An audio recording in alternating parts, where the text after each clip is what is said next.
Hi, friends, and welcome back. Today is the ninth day of the Ugly Art Club's 5 minute challenge. The prompt today is clouds. Now, I had a very difficult time with this one. I sat in front of my little journal here for quite a while trying to get some inspiration to strike. So, I usually don't do things that are very realistic, I keep things pretty abstract.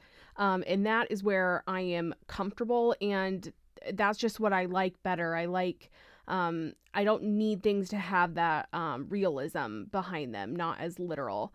But I had just done the spread a couple days ago where I had the whiteout spread where it was the blues and whites, and I wasn't interested in doing another one where you would think of with the traditional clouds. So I went online, I typed into Pinterest cloud inspiration, cloud aesthetic, all of that. And the ones I kept getting drawn to were like the dark and stormy night clouds. Um, and so I thought, you know what? That's a little bit different than where I would normally take it. And so let's give it a shot. So I am sticking with the black and whites for this one more. And that prompt label, I had printed all of those out on color paper. And I knew that that would not match my spread. So I went ahead and reprinted on just with black and white, black ink. So I think that it will go better with my spread, and now I'm not limited, I guess, by what the colors were on the prompt label before. Not that I would have to be limited. I haven't been on the other ones, but for some reason on this, I did not want to do all black and whites and then have that color.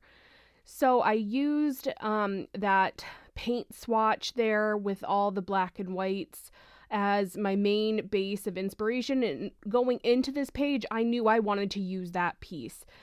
Everything else, I kind of just collected a small pile of different paper scraps to see what drew my mind as I worked. And that's how I go about a lot of these spreads that I do. I don't have a concrete idea in mind, but rather I'll look through different collage fodder scraps and pick out ones that are inspiring for that prompt, grab them in a little cluster, and then go from there. Other times I will maybe have the focal element already in mind, whether that is, a flower or a quote or saying or whatnot, and then I go from there. You definitely do not have to work this way, but when I do set the timer for myself, even though I usually go over that 5 minutes, I am trying to do a better job about sticking to it as much as possible. If the page is not done at the end of the 5 minutes, I do continue working on it, and I keep filming it and show it to you guys. Because if I would finish it one way or another, whether it was on camera or off camera.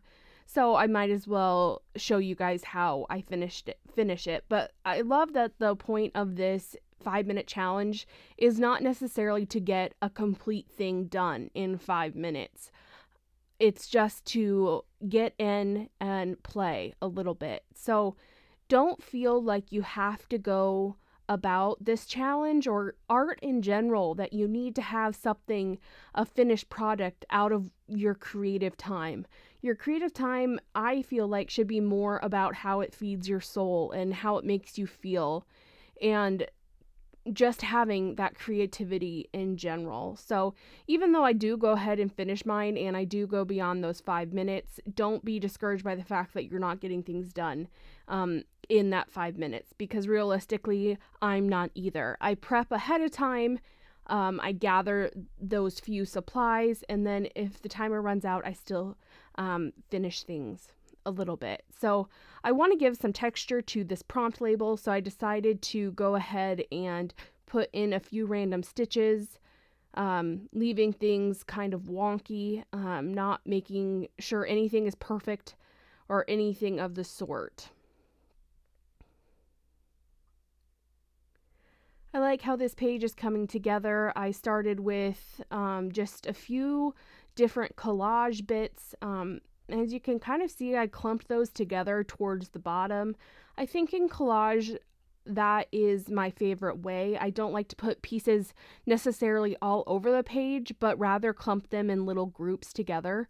And I think that the items play better together when they're clumped like that. As a base layer, I used my Stabilo Woody and used it with water just to get a little bit of grunginess down in the background before I even started, so that things don't look too pristine in any way, but just to bring in that grunginess.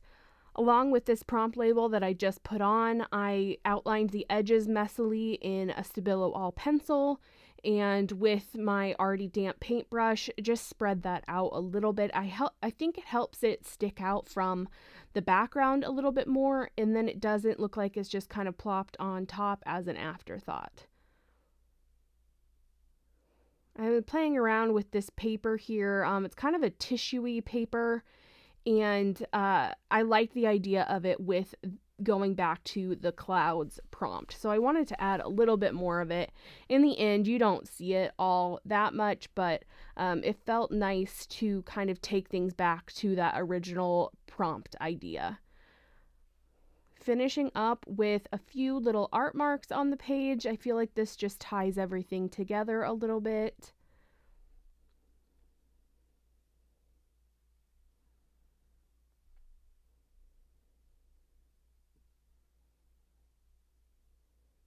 I like my pages to end up being a bit asymmetrical. Usually when you work on a spread that's horizontal, for me, I don't like try to make it the same on the left and the right side, but rather usually one side is heavier than the other. And I apply that same technique with these tall vertical spreads. Usually either the bottom or the top feels a little bit heavier than the other side, and I like that the asymmetry of it almost brings balance in my mind. Not everything is the same level of dimension throughout, but things are different. If you have questions about the supplies that I use, make sure to look down below. If I missed something, just go ahead and comment and let me know. Thank you so much for watching, and I hope that I can see you tomorrow for day number 10. Have a good one.